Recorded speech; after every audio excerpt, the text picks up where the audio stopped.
Titanfall 2, the beta is officially up and running from today until Sunday. I'm really excited. I was one of the people who actually enjoyed Titanfall a lot. I have a friend who was way much more into it than I was, just because I thought the weapons were a little too limiting. The game kind of felt like a beta. Sorry, I just got back from running for like a minute and a half. Because I am that out of shape. Shut up, do not make fun of me. But, yeah, I really wanted a second Titanfall because I felt like they were definitely going to learn, you know, that they, you know, kind of missed out on a lot of content they could have had. But it was overall, in general, a really great excuse me, a really great game, a really great idea. And I'm really happy that they're expanding upon it with this installment. So, things that have changed. If you haven't been following Titanfall 2 at all, we've got grappling now, we've got Titans with swords, we've got a campaign which actually looks really intense, we've got wildlife. To me it seems like the Titan is actually the main character, kind of, just like the Titan itself is protagonist. And it seems to be a story about this Titan who lost his original, Titans don't have genitalia, who lost its original Titan, lost its original pilot, and you are this Titan's replacement pilot. And this, you know, brings my creativity and imagination all over the place, and thinking that you're gonna have maybe this personal relationship with this Titan. It's gonna tell you about like events that happened before you were around and who his previous, it's whatever, it's a he, because it has a he voice, it's got a man voice, whatever, and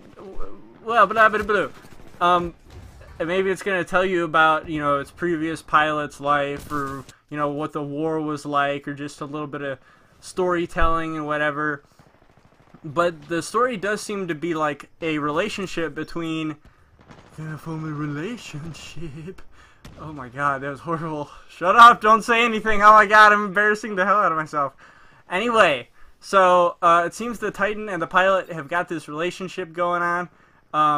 If you saw in the trailer, there's just a lot of interactions between the Titan and the pilot. You know, and the last part of the trailer where he says, "Trust me," and he throws you across the sky, and you hit a fucking wall, and I'm assuming you hopefully do not splat up against it and die, and you actually, you know, do some wall jumping or whatever. So yeah, I'm super excited for the campaign. But anyway, how's the multiplayer? It's good. It feels the same, but it's good. These are the guys who made Call of Duty.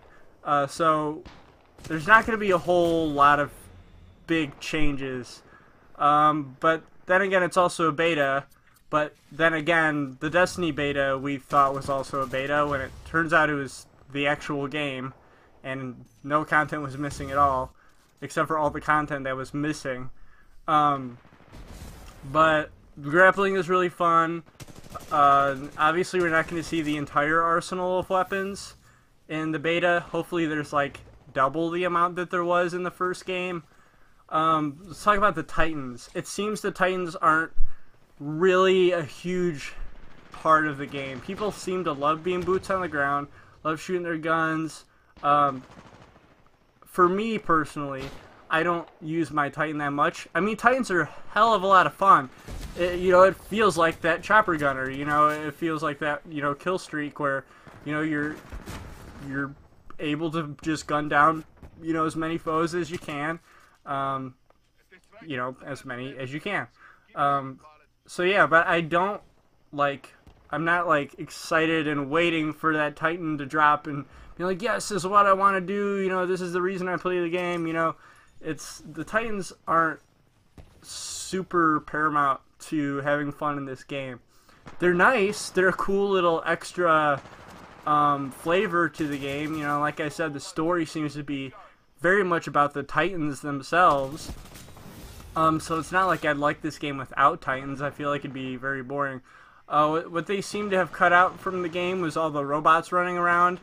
That felt very Battlefront, and I personally like them, but it seems like a lot of people really didn't like them because, I don't know, maybe you want to kill and you get this kill and you realize, oh, it wasn't an actual pilot, so, you know, didn't really count too much. Also, it made the normal soldiers look like fucking babies. Like, they just stood around, oh god, what do we do? Oh, it's a pilot, it's gonna save our life. Oh my god, we're all screwed without the pilot. Game over, man, game over.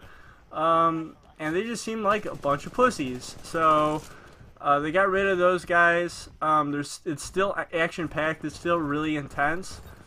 I'm not sure, I mean, I remember they had some really giant maps, and maybe there will be like huge maps where you will have, you know, normal soldiers, normal little grunts, walking around and, you know, doing their thing of just looking like they're doing something and not really doing anything.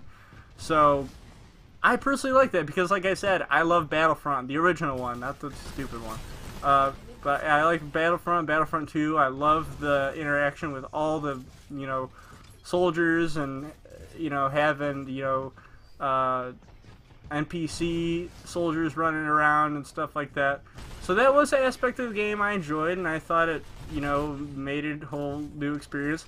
Plus, there are, you know, kids who want to play a first-person shooter, want to get into an FPS, but aren't that great.